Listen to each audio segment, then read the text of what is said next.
And today our topic is the Sabbath, and that the Passover proves which day is the Sabbath. Deuteronomy 5:12 through 15. Observe the Sabbath day by keeping it holy, as Yahweh your Elohim has commanded you. 6 days you shall labor and do all your work, but the 7th day is a Sabbath to Yahweh your Elohim. Remember that you were slaves in Egypt, that Yahweh your Elohim brought you out of there with a mighty hand and an outstretched arm. Therefore Yahweh your Elohim has commanded you to observe the Sabbath.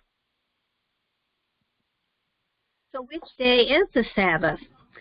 Scriptures show that the Sabbath day is the 7th day. And it's our duty to find evidence to allow us to identify which day is the 7th day out of all the days of the week. Mainstream Christianity mistakenly thinks Sunday, the first day of the week, is the Sabbath. And when you define the word Sabbath, it is defined as the 7th day of the week in any dictionary. Sunday is defined as the first day of the week. Sunday cannot be the true day of worship.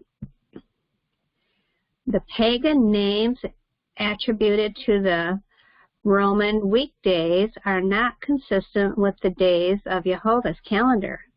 So in other words, Sunday does not equal the first day of the biblical week. And in turn, Saturday does not equal the 7th day of the biblical week. Sunday, straight from the horse's mouth. Prove to me from the Bible alone that I am bound to keep the Sunday holy. There is no such law in the Bible. It is a law of the Holy Catholic Church alone. The Bible says, remember the Sabbath day to keep it holy. The Catholic Church says, no, by my divine power I abolish the Sabbath day and command you to keep holy the first day of the week. And lo, the entire civilized world bows down in reverence obedience to the command of the Holy Catholic Church. That by Thomas Enright, the president of Redemptorist College. It was the Catholic Church which made the law obliging us to keep Sunday holy. The Church made this law long after the Bible was written. Hence, said law is not in the Bible. The Catholic Church abolished not only the Sabbath, but all the other Jewish festivals. That by T. M. Bright, Bishop of St. Alphonsus Church, St. Louis, Missouri. Which day is the Sabbath day? We know Exodus 20, the 4th commandment says, remember the Sabbath day to keep it holy. It is the 7th day. So how were the days of the week numbered at the time of Yeshua? Israel's calendar at the time of Yeshua had numbers on it, and the days of the week were like 1, 2, 3, all the way to 7. The Sabbath and the Passover. The Passover proves the 7th day is the Sabbath. The feast of Passover, unleavened bread, and first fruits. This is Leviticus 23, 4 through 6, and then 10 through 11. These are the feasts of Yahweh, holy convocations, which you shall proclaim at their appointed times. On the 14th day, that is a lunar day, of the first month at twilight is Yahweh's Passover. And on the 15th day of the same lunar month is the feast of unleavened bread to Yahweh. 7 days you must eat unleavened bread. On the first day you shall have a holy convocation, and you shall do no customary work on it. When you come into the land which I give you, and reap its harvest, then you shall bring a sheaf of the first fruits of your harvest to the priest, and he shall wave the sheaf before Yahweh to be accepted on your behalf. On the day after the Sabbath, the priest shall wave it. And over here on the right, we see the lunar calendar showing, which is governed by the phases of the moon, as the writer of Scriptures is referring to. The first day we see there is the new moon, and the work week begins directly after it. So we see the first day of the work week numbered 2, 3, 4, 5, 6, 7, and 8. 8 being the Sabbath, and this continues through to the next new moon. John 19:14 through 16. It was the day of preparation of the Passover. It was about noon. Here is your king, Pilate said to the Jews. But they shouted, take him away, crucify him. Shall I crucify your king? Pilate asked. We have no king but Caesar, the chief priests answered. Finally, Pilate handed him over to them to be crucified.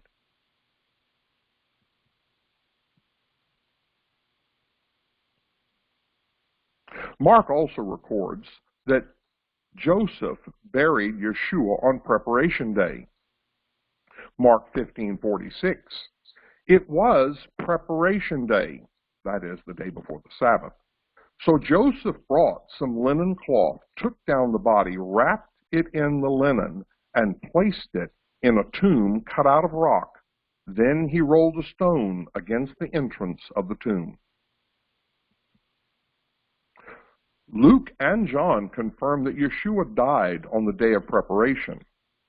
And this is Luke 23:54. And then he took it down, wrapped it in linen cloth, and placed it in a tomb cut out of rock, one in which no one had yet been laid.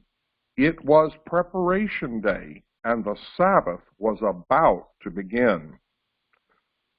Because it was the Jewish day of preparation, and since the tomb was already empty, they laid Yeshua there. That is John 19, verse 42.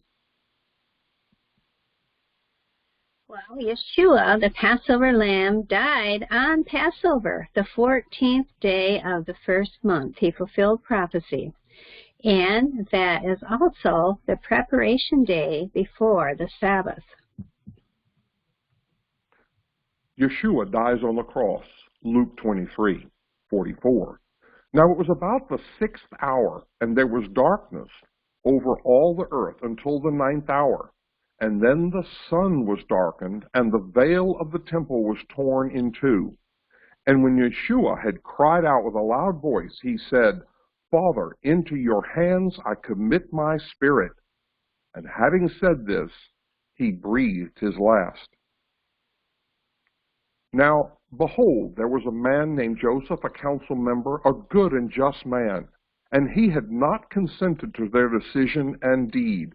He was from Arimathea, a city of the Jews, who himself was also waiting for the kingdom of Yahweh. This man went to Pilate and asked for the body of Yeshua. And then he went and took it down, wrapped it in linen, and laid it in a tomb that was hewn out of rock, where no one had ever laid before. That day was the preparation day. The Sabbath drew near.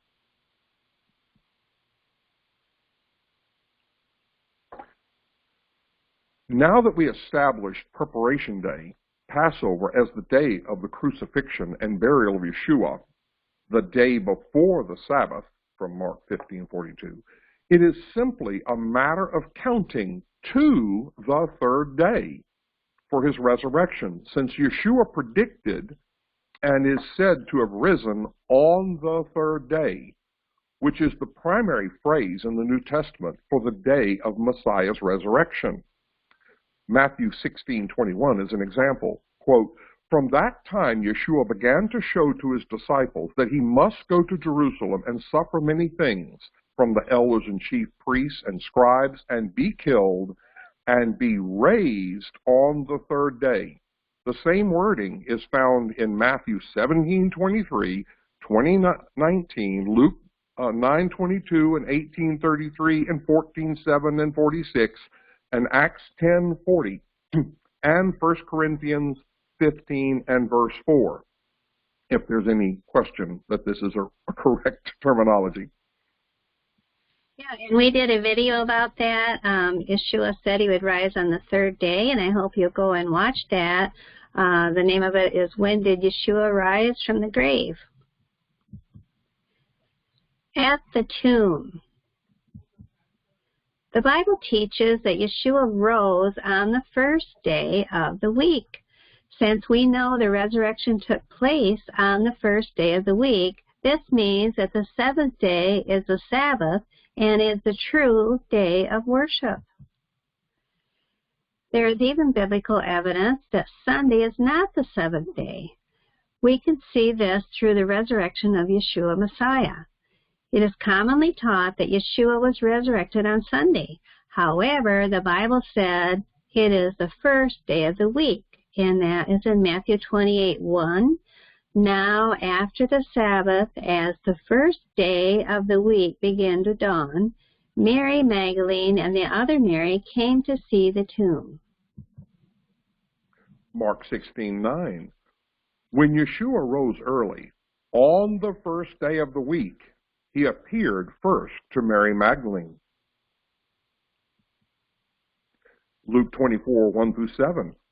Now upon the first day of the week, very early in the morning, they came unto the sepulchre, bringing the spices which they had prepared, and certain others with them. And they found the stone rolled away from the sepulchre, and they entered in, and found not the body of the Master Yeshua.